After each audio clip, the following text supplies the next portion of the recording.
पुष्पांजलि टुडे के खास कार्यक्रम खास मुलाकात कुछ सवालों के साथ में मैं रश्मि चौहान आज आप सभी का स्वागत करती हूं। आज हम आपको रूबरू कराने जा रहे हैं ग्वालियर शहर के युवा समाज सेवी जयदीप सिंह भदौरिया जी से। सर, आपका स्वागत है पुष्पांजलि टुडे के खास प्रोग्राम में। बहुत बहुत धन्यवाद। सर, जनता जानना चाहती है आपके परिचय के बारे में।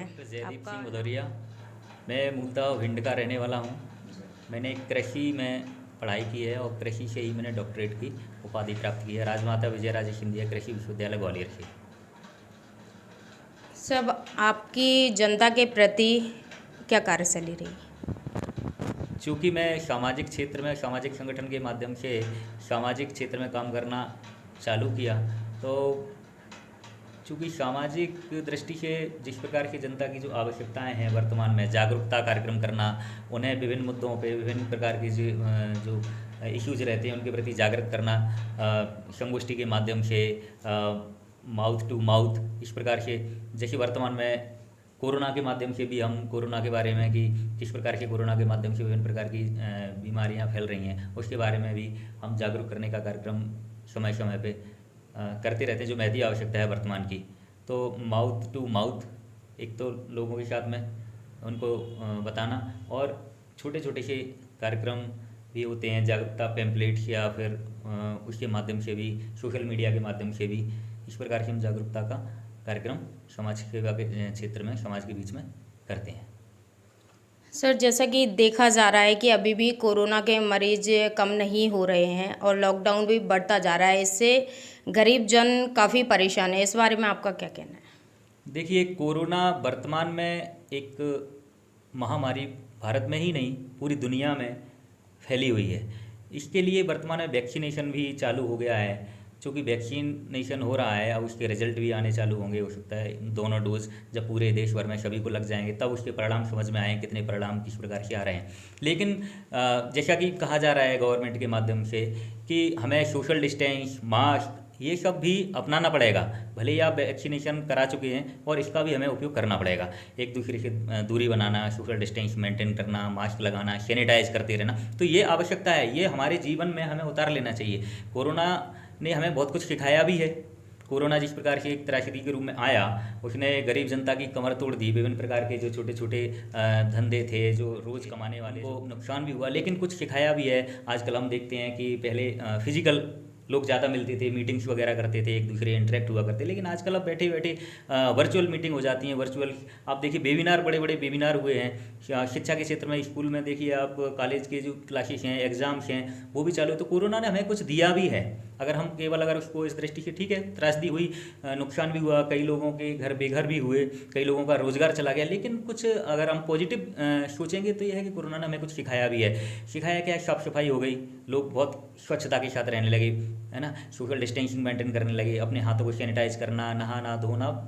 बाहर से हम आए हैं कहीं से, हो सकता है वहाँ कोई इन्फेक्शन वाला कोई व्यक्ति हमारे संपर्क में आया हो, तो घर पे आके पूरा हैंड वॉश करना, हाथ मुँह धोना, नहाना। तो कोरोना ने हमें ये भी सिखाया है। तो कोरोना को हम पॉजिटिव भी लें, ऐसा नहीं है, और अपना जो सरकारी जो गाइडलाइन है उसका भी हम पालन करें। तो मुझे लगता है कि कोरोना से कोई समस्या उतनी नहीं रहेगी जितना भयावह लोग समझ रहे हैं।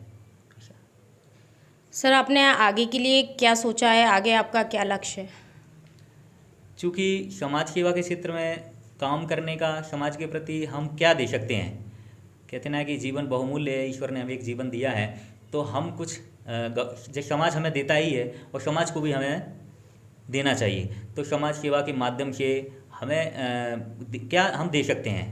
जैसे मैं कृषि क्षेत्र से मैंने डिग्री की है, तो कृषि क्षेत्र में हमें क्या हम दे सकते हैं, किसानों के लिए क्या कर सकते हैं, क्या नई योजनाएं जो आई हैं उनको हम किसानों के बीच में अपने माध्यम से या कैसे पहुंचा सकते हैं। तो ये भी, और अन्य जैसे संगठनों में जो समाज सेवा के क्षेत्र में संगठनों में काम करता हूँ, उसके माध्यम से भी मैं समाज सेवा के क्षेत्र में काम करके आगे समाज का ही काम करना चाहता हूँ, और समाज को ही देने का है कि समाज ने मुझे इतना सब कुछ दिया कि आज मैं आपसे इंटरेक्ट कर रहा हूँ, बैठा हूँ। समाज का ये एक रूप है कि आज यहाँ आपके बीच में बैठा हूँ, उसी के माध्यम से। तो हम मुझे लगता है कि समाज के बीच में काम करना और समाज सेवा के माध्यम से लोगों को जागरूक करना, और मैं कुछ दे पाऊँ, ऐसा प्रयास करूँगा। कि हो सकता है मैं देने लायक हो पाया हूँ कि नहीं हो पाया हूँ, ये तो मैं नहीं कह सकता हूँ, लेकिन जितना भी होगा प्रयास करूँगा कि समाज को अपना जो भी कंट्रीब्यूट हो वो मैं कंट्रीब्यूशन करना चाहूँगा समाज सेवा के क्षेत्र में।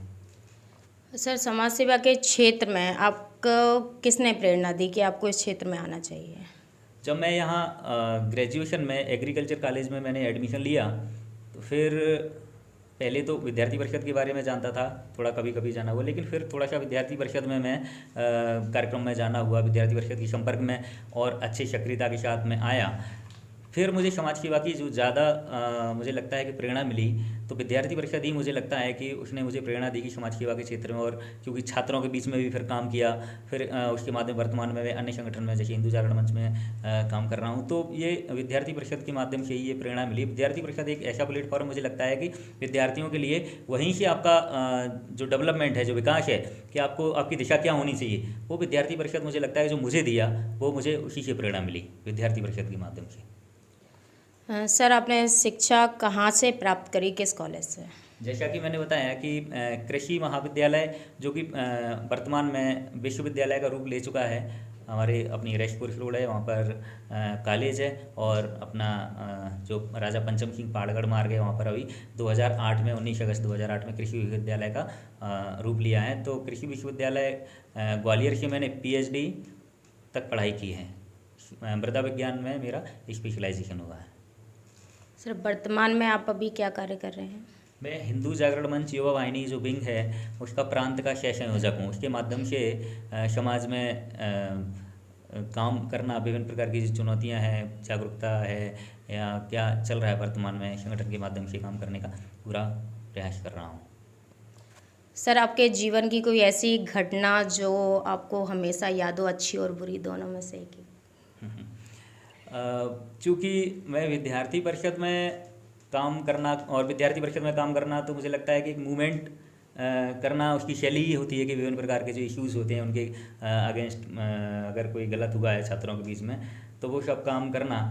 तो विद्यार्थी परिषद में ऐसे काम करते करते कभी ऐसा भी क्षण आता ही है कि हम काम कुछ अच्छा कर रहे हैं, और जिस सिस्टम के खिलाफ हम कर रहे हैं, तो वो सिस्टम भी मुझे लगता है कि प्रत्युत्तर देने के रूप में काम करता है। तो कभी ऐसी स्थिति एक आध बार बनी, विश्वविद्यालय में भी ऐसी स्थिति बनी कि मैंने आवाज़ उठाई गलत के खिलाफ, और मुझे ध्यान में आया, चूँकि मैं नाम नहीं लेना चाहूँगा जो अधिकारी, तो उन्होंने मेरे खिलाफ मुझे ही गलत दिखाने की दृष्टि से कुछ मेरे खिलाफ एक्शन करने के लिए कुछ लिखा पड़ी की। तो मुझे ध्यान में आता है कि सही काम आप जब करते हैं तो भी आपको विभिन्न प्रकार की चुनौतियों का सामना करना पड़ता है, लेकिन उससे विचलित नहीं हुआ मैं, और अंततः जीत छात्रों के माध्यम से, छात्रों की ही हुई।